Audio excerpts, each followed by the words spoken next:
یہ سب تعریف اللہ تعالیٰ کے لیے ہے، اور اس لیے کہ زندگی میں انسان کو جو بھی نعمت ملتی ہے وہ اسی کے اذن سے آتی ہے. ورنہ بعض اوقات آپ نے دیکھا ہوگا بچے اچھے بھلے ٹھیک ہوتے ہیں لیکن بس بات بنتی نہیں، رشتہ کہیں طے پاتا ہی نہیں، کوئی بظاہر رکاوٹ نظر نہیں آتی لیکن بات بھی بنتی نظر نہیں آتی. عموماً ہم پھر توہمات کا شکار ہو جاتے ہیں، جی کوئی جادو ہو گیا یا کچھ ایسا. نہیں، اصل بات یہ کہ اللہ کا اذن نہیں ہے. تو جب اللہ کا اذن ہو جائے اور خوشی کا موقع آ جائے اور اللہ تعالیٰ اسباب پیدا کر دے تو اس نعمت کے ملنے پر شکر گزاری بہت ضروری ہے. اور اللہ تعالیٰ کا وعدہ ہے جو نعمتوں پہ شکر کرے گا میں اس کو نعمتیں اور دوں گا. لئن شکرتم لأزیدنکم. کیونکہ ہم کسی چیز کا حق نہیں رکھتے، جو کچھ بھی وہ دیتا ہے یہ نہیں کہ ہمارا حق ہے یا رائٹ ہے کہ جو ہمیں ضرور ملنا چاہیے. نہیں، یہ اس کا فضل ہے ہم پر، اس کا احسان ہے. اگر وہ نہ بھی دے تو ہم اس کو کچھ نہیں بگاڑ سکتے، کچھ نہیں کر سکتے، ناراض نہیں ہو سکتے، اور اگر ہوں بھی تو اسے کیا فرق پڑتا ہے، پھر اپنا ہی آپ نقصان کرتے ہیں. اس لیے اس نعمت کے ملنے پر بھی خصوصی طور پر اللہ تعالیٰ کا شکر ادا کرنا چاہیے. الحمدللہ نستعینہ، ہم اس سے مدد چاہتے ہیں کیونکہ اہم ذمہ داریوں کو نبھانے کے لیے انسان دوسروں کی مدد کا محتاج ہوتا ہے، اور سب سے بڑا مددگار تو خود اللہ ہے.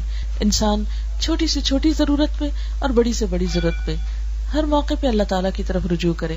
صحابہ کرام کا طریقہ کیا تھا کہ اگر جوتے کا تسمہ بھی ٹوٹ جاتا تو پہلی دعا ان کی اللہ سے ہوتی کہ اللہ تو میری ضرورت کو پورا کر دے. کیونکہ چھوٹی چھوٹی چیزوں میں جب انسان اللہ تعالیٰ سے مانگتا ہے تو وہ ایک کنیکشن بحال رہتا ہے، ایک رابطہ رہتا ہے. اسی لیے دعا کرنے کو عبادت کی کریم یا مغز بتایا گیا ہے کہ جیسے دودھ میں سب سے اس کا قیمتی حصہ اس کی کریم ہوتی ہے یا نچوڑ جو اس کا ہے، بالکل اسی طرح پوری عبادت میں جو دعا مانگنا ہے یہ اللہ تعالیٰ کو بے حد پسند ہے. اللہ تعالیٰ اس شخص سے ناراض ہوتا ہے جو دعا نہیں مانگتا. دعا کرنا بھی این عبادت ہے، اور اس لیے عبادت ہے کہ اس سے بندہ اپنے رب کے سامنے اپنے سارے دکھ، ساری مشکلات اور ساری حقیقتیں بیان کرتا رہتا ہے. ایک کمیونیکیشن ہوتا ہے اور اس کے ذریعے انسان کو اپنے رب سے قرب حاصل ہوتا ہے.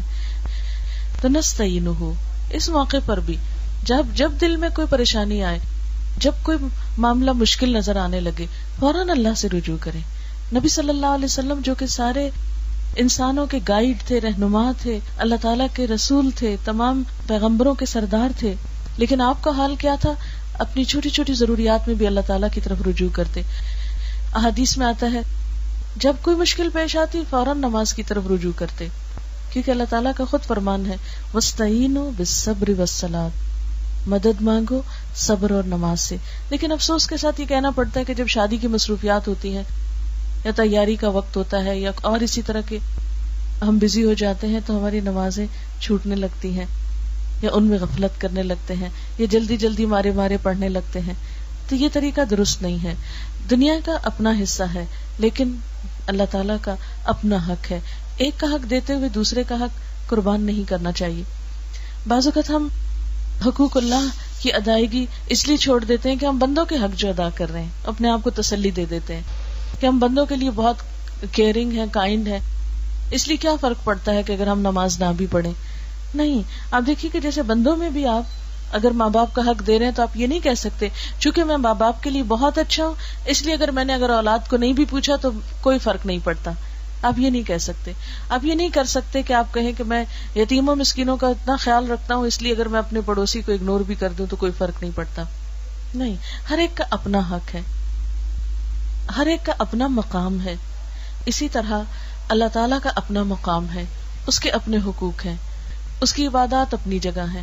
بندوں کا اپنا مقام ہے، بندوں کا اپنا حق ہے. ایک کا حق دیتے ہوئے دوسرے کا حق نہیں مارے. جہاں اس بات کی اجازت نہیں کہ بندوں کا حق دیتے ہوئے اللہ کا حق نہیں مارنا، وہاں اس بات کی بھی اجازت نہیں کہ ہم حقوق اللہ ادا کرتے ہوئے بندوں کے حق ضبط کر جائیں یا بندوں کا حق ادا نہ کریں. ایسا نہیں کہ گھر والے بھوکے ہوں اور ہم لمبی لمبی نماز شروع کر دیں، اس کی بھی ہمیں اجازت نہیں ہے. ہر کام کا اپنا ایک وقت ہے اور اپنا ایک مقام ہے. اس لیے نستعینہ، اس موقع پر بھی یعنی اچھا ہوتا ہے جب رشتہ طے ہو رہا ہو تو کیا کیا جائے، 2 نفل پڑھ کر استخارہ کر لیا جائے، استخارے کی دعا پڑھ کے خیر مانگ لی جائے. عموماً لوگ سمجھتے ہیں کہ استخارہ کرنا شاید کوئی غیب کا علم معلوم کرنا ہے اور اس سے ہمیں کوئی فیوچر کا حال پتہ چل جائے گا کہ یہ چیز ہمارے حق میں بہتر ہے یا نہیں. ایسا نہیں ہے. استخارہ سمپلی کیا ہے کہ انسان اللہ تعالیٰ سے مدد مانگتا ہے اہم معاملات میں. نبی صلی اللہ علیہ وسلم نے فرمایا خدا سے استخارہ کرنا اولاد آدم کی سعادت ہے. قضاء الہی یعنی تقدیر پہ راضی ہونا اولاد آدم کی سعادت ہے، یعنی خوش قسمتی ہے جس کو یہ نصیب ہو جائے.